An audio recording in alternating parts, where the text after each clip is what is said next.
এখন আমরা structure of protein দেখবো। প্রোটিনের চার ধরনের স্ট্রাকচার দেখা যায়: প্রাইমারি, সেকেন্ডারি, টারশিয়ারি আর কোয়াটারনারি।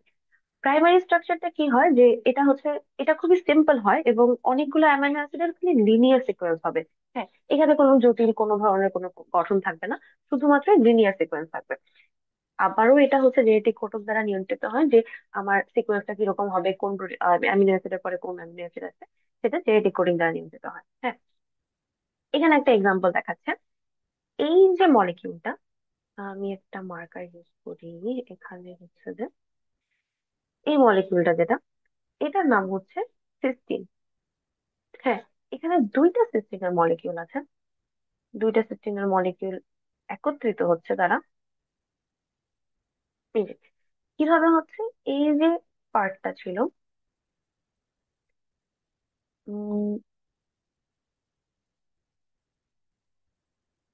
এই পার্টটা, এখানে যে দুইটা এস এইচ আছে, অর্থাৎ হচ্ছে এস এইচ গ্রুপ, এই এস এইচ গ্রুপটার হচ্ছে অক্সিডেশন ঘটে।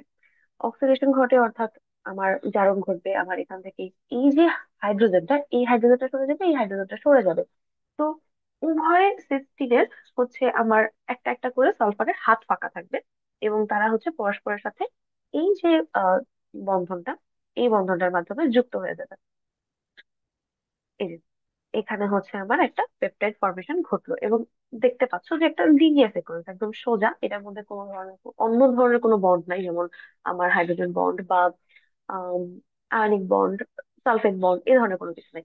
আমার একটা এস এইচ গ্রুপ থাকে সিস্টিনের ক্ষেত্রে, সেই সিস্টিনের মধ্যে এস এইচ গ্রুপে এইচটা সরে যায়, সরে যেয়ে হচ্ছে আমার সালফার দুইটার মধ্যে পেপটাইড ফর্মেশন করে এবং আমার সিস্টাইন উৎপন্ন করে। হুম, এটা হচ্ছে আমার একটা